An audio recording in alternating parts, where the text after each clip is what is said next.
Women reservation bill Lok Sabha में defeat हो गया है, जिसके बाद पूरे भारत देश में चारों ओर गर्मी का माहौल है।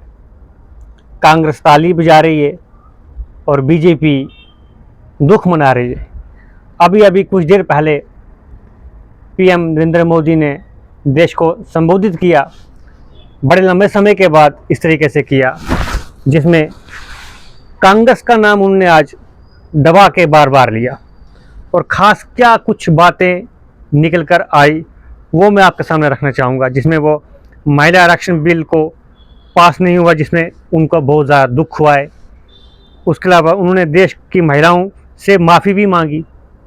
ये अभी जो लाइव चल रहा था टीवी के ऊपर वो आपने देखा होगा, जहाँ पर उन्होंने महिलाओं से माफ़ी मांगी और कहा महिलाओं के सपने जो झटके में चूर चूर हुए हैं, हम अभी हारे नहीं हैं, हम अजय ज़रूर होंगे और जल्दी होंगे, ये उनका कहना है।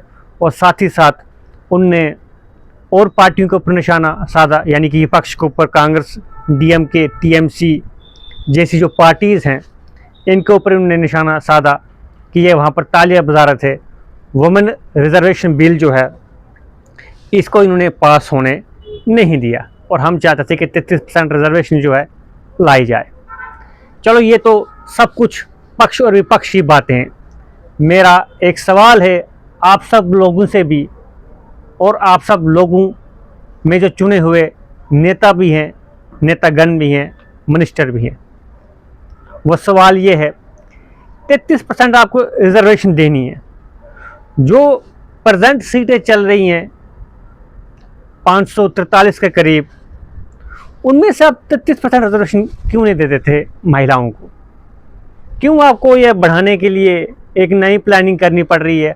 800 कुछ सीटें जो है बढ़ानी, यानी कि 850 सीटें जो है बढ़ानी है, उसमें जाके आप जो है महिलाओं को रिजर्वेशन देने जा रहे हो। 543 सीटें ऑलरेडी हैं, इनमें से ही आप 33% जो है रिजर्व करके इनको दे सकते हैं। लेकिन ऐसा कुछ हुआ नहीं, ऐसी कोई कहानी नहीं है।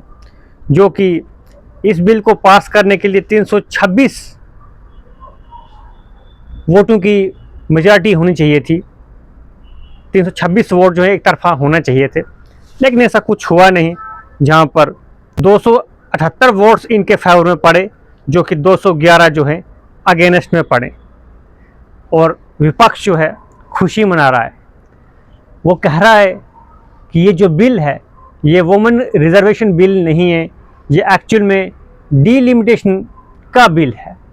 अब इसमें कितनी सच्चाई है वो आप सोशल मीडिया के ऊपर तरह तरह के लोग जो हैं अपने व्यूज़ रख रहे हैं, उनसे भी समझ सकते हो।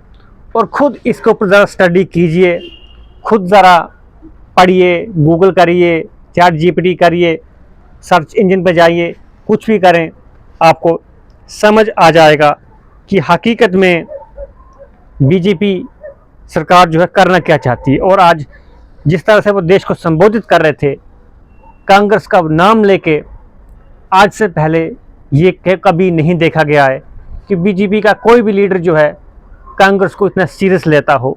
लेकिन आज ऐसा लग रहा है कि बीजेपी जो है सीरियस हो चुकी है। राहुल गांधी का मैं ट्वीट पढ़ रहा हूँ, जिसमें वो कह रहे हैं ये बिल जो है जो डिफीट हुआ है ये अनकॉन्स्टिट्यूशनल ट्रिक है, जिसमें महिलाओं के नाम पर जो है ये ठगा जा रहा है। और साथ में वो कहते हैं they used an unconstitutional trick in the name of women to break the constitution. Constitution को तोड़ने की बात वो कह रहे हैं कि इसलिए वो अनकॉन्स्टिट्यूशनल है, क्योंकि ये जो है रिजर्वेशन अगर देना चाहते हैं तो 543 सीटों में भी दे सकते हैं। आपको जो है ये बढ़ाने की ज़रूरत क्या है? आपके क्या विचार हैं? देश में चल क्या रहा है? देश के हालात किस तरफ जा रहे हैं? क्या सरकार गंभीर है वुमेन रिजर्वेशन देने में? 543 सीटें होने के बावजूद भी जो है इसमें 33% रिजर्वेशन अभी तक नहीं दी गई है। ये तब दी जाएगी जब जो है सीटें बढ़ाई जाएंगी, 850 की जाएंगी, यानी कि डीलिमिटेशन की जाएगी। और इस समय देश में संसद भी चल रहा है और इससे पहले संसद 2011 में हुआ था। अब क्या कुछ आने वाले समय में होगा वो तो हमें पता चल जाएगा, आपको पता चल जाएगा। लेकिन आपके विचार क्या हैं? आपके विचार बड़े मायने रखते हैं। क्या कांग्रेस सच में 33% रिजर्वेशन नहीं देना चाहती है या बीजेपी कुछ बड़ा खेल रच रही है? अपनी राय कमेंट बॉक्स के नीचे ज़रूर रखें, हम उसके ऊपर भी अपनी बातचीत आपके साथ ज़रूर करेंगे।